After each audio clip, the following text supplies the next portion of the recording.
جانتے ہو یہ یہاں کے بابا ہے، ہمارے ایک بابا ہے بلڈوزر والا. میں کہا کرتا ہوں آج حالات اتنے خراب ہو گئے نا، میں کہنا چاہتا ہوں سنو. ابھی ایک آسام کے قاضی نے اعلان کیا ہے، جانتے ہو کہ اگر مسلمان رکشے والا 5 روپے مانگے تو اسے 4 روپے.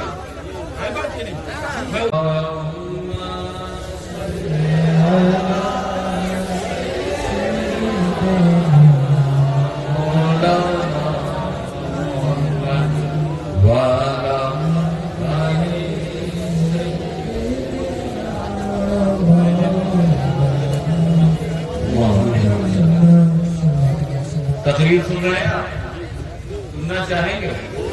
بولو، باتیں شروع کروں. الحمدللہ سنو الحمدللہ میں اہل سنت ہے، اور اہل سنت گستاخوں کے ٹولے کا نام نہیں ہے بلکہ اہل سنت مصطفیٰ کے وفاداروں کا. میں باتیں شروع کرتا ہوں، میں کہا کرتا ہوں یا رسول اللہ مختصر سی میری کہانی ہے، یا رسول اللہ مختصر سی میری کہانی ہے. ارے جو بھی ہے تیری مہربانی، جو بھی ہے تیری مہربانی ہے، اور جتنی سانسوں نے تیرے نام لیے یا رسول اللہ، جتنی سانسوں نے تیرے نام لیے، ارے بس وہی میری زندگانی، بس وہی میری زندگانی. میں نے خطبے کے بعد جس آیت کریمہ کی تلاوت کا شرف حاصل کیا، کیونکہ یہ مدرسہ رضا المصطفیٰ کا سالانہ جلسہ ہے. عنوان تعلیم القرآن کانفرنس ہے، اور یہ تعلیم القرآن کی روشنی ہے کہ روشن ٹولہ روشن ہے بات کہ نہیں. الحمدللہ ثم الحمدللہ.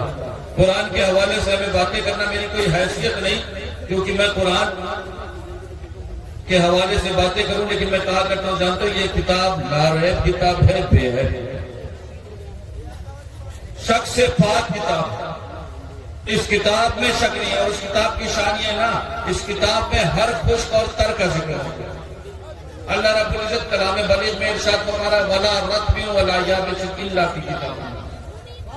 اس قرآن میں ہر خشک اور تر کا ذکر موجود ہے، اور اس چیلنج کے ساتھ موجود ہے اس کتاب میں شک مت.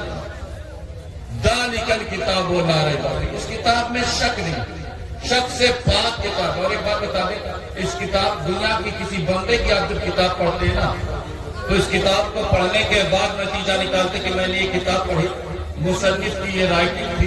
اگر لکھنے کا طریقہ یہ ہوتا تو نتیجہ یہ نکلتا. لیکن یہ رب کی کتاب ہے. اس کتاب کے حوالے سے رب ارشاد فرماتا سنو، اس کتاب کو بعد میں پڑھنا، پہلے عقیدہ بنا لو ذالک الکتاب ہونا ہے. اس کتاب میں شک نہیں. اور ایک بندے نے شک کیا تھا، پتہ ہے ہر دور میں لوگوں نے شک کیا. ابھی حال ہی میں 3-4 سال پہلے ایک بندے نے شک کر کے کہا تھا کہ ہم قرآن سے 26 آیات باہر نکالیں. دنیا اسے وسیم رضوی کہتی ہے، لیکن فیضان اسے رجیم کہتا ہے، کیونکہ وسیم وہ تھا ہی نہیں، ہے نا. اور چلا تھا قرآن سے 26 آیات باہر نکالنے.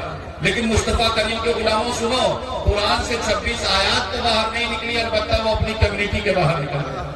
اور جانتے جن کی گود میں جا کر کے بیٹھا تھا، آج انہوں نے اسے دھکے مار کے کنارے کر دیا. کیوں؟ کیونکہ جانتے ہو یہ وہ کتاب ہے جس کی حفاظت کی ذمہ داری رب نے اپنے ذمہ کرم میں لے رکھی ہے. اور یہ وہ کتاب ہے جس کا ساتھی رب نے اہل بیت مصطفیٰ کو بنا رکھا ہے. ارے زمانے والوں سنو، صبح قیامت تک قرآن رہے گا، اور صبح قیامت تک رسول کا خاندان.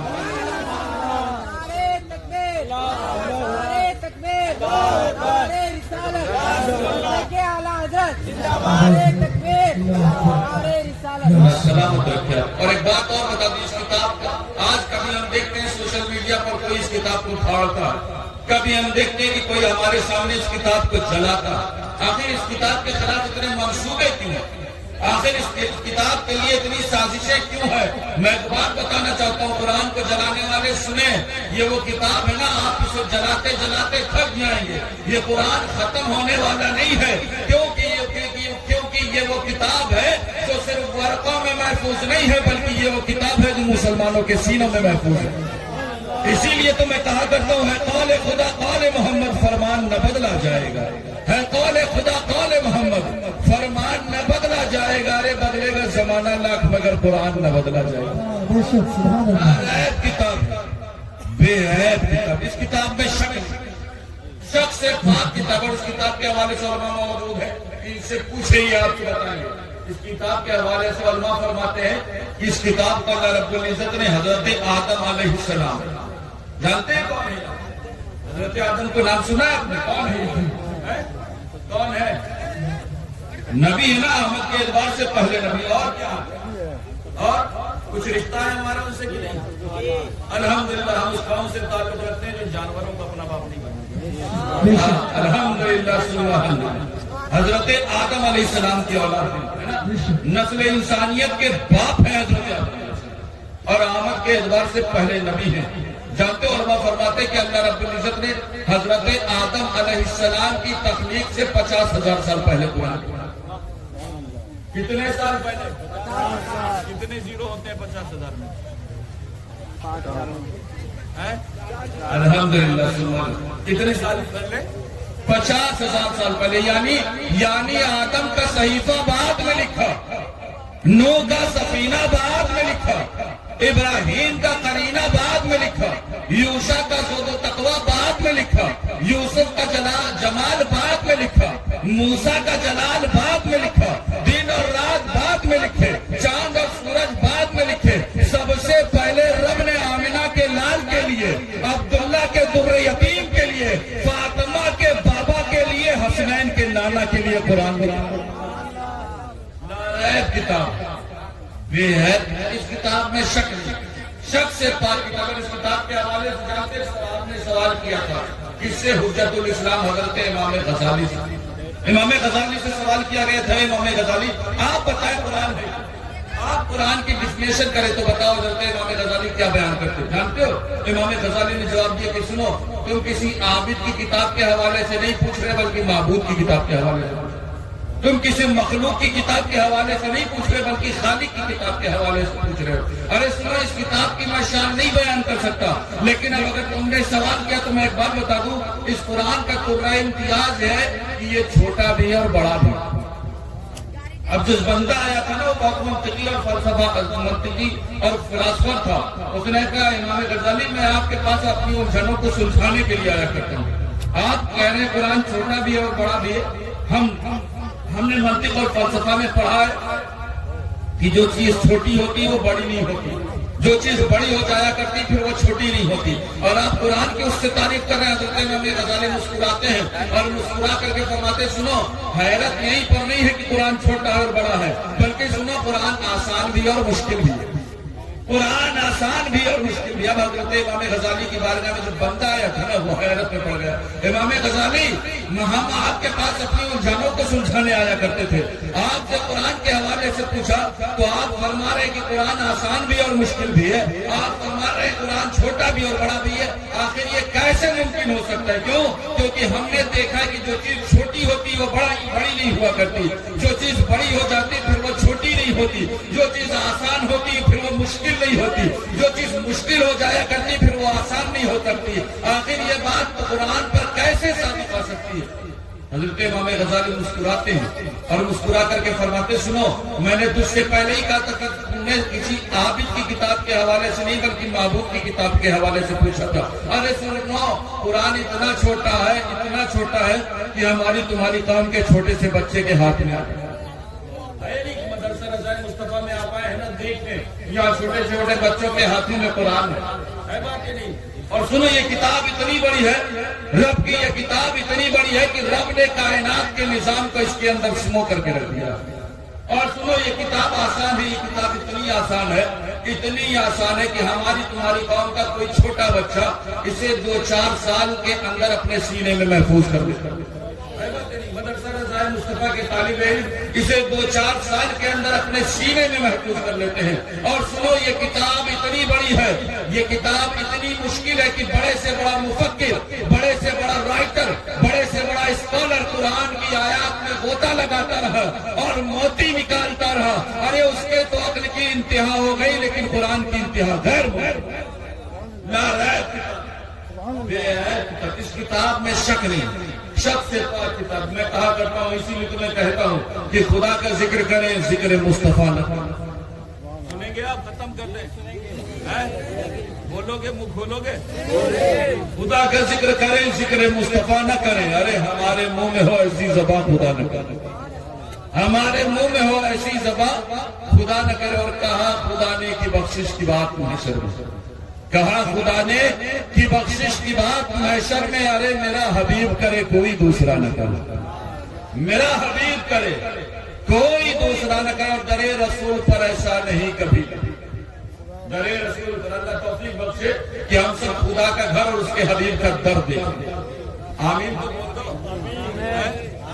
ہماری قوم آمین جانتے کیا کہتی ہے؟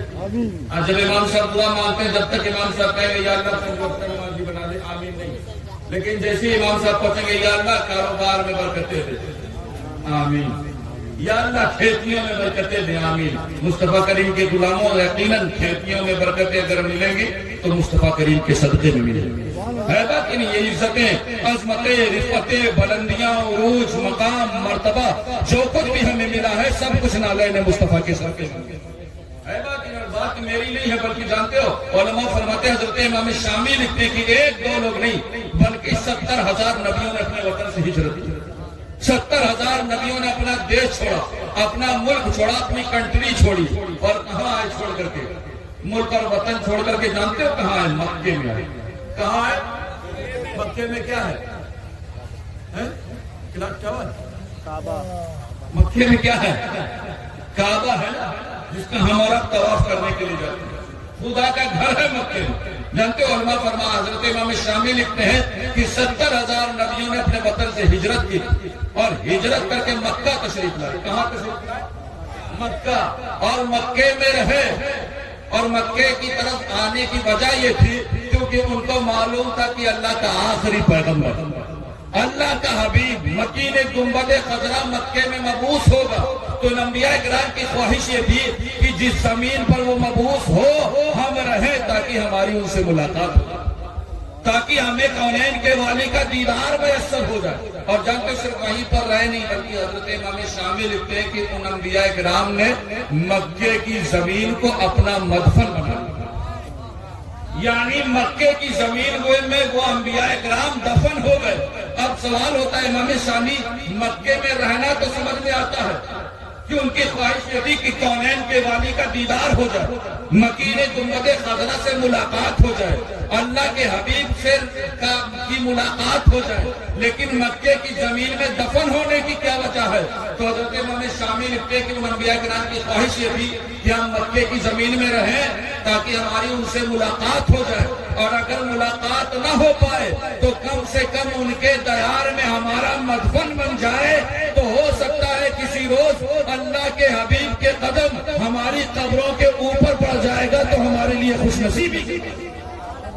سوچو 70,000 نبیوں کی خواہش کیا تھی کہ کونین کے والی کا قدم, مکین گنبد خضرا کا قدم, اللہ کے حبیب کا قدم ان کی قبروں کے کہاں پڑے؟ قبروں کے اوپر پڑ جائے. کہاں پر پڑ جائے؟ قبروں کے اوپر پڑ جائے. اب مصطفیٰ کریم کے غلاموں اب جو میں جملے کہنے جا رہا ہوں نا اسے سنیں اور دل کی تختی پر نوٹ کریں اور اپنی قسمتوں پر جتنا ناز کرے کم ہے. 70,000 نبیوں کی خواہش یہ تھی کہ اللہ کے رسول کے قدم, مکین گنبد خضرا کے قدم, کونین کے والی کے قدم ان کی قبروں کے اوپر پڑ جائے.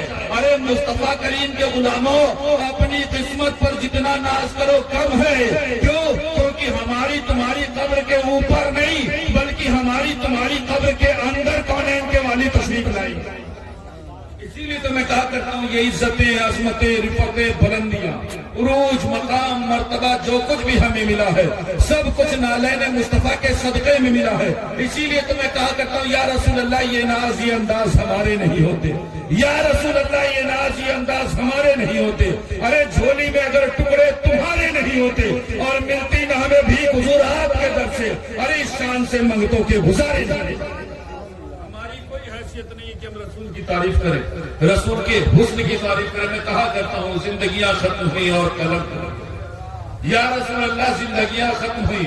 جانتے ہو اللہ رب العزت نے اپنے حبیب کو کتنا خوبصورت بنایا, سنیں گے؟ سننا چاہیں گے؟ جانتے ہو اللہ نے اپنے حبیب کو اتنا پیارا بنایا, اتنا حسین بنایا, اتنا جمیل بنایا. میں نہ سناؤں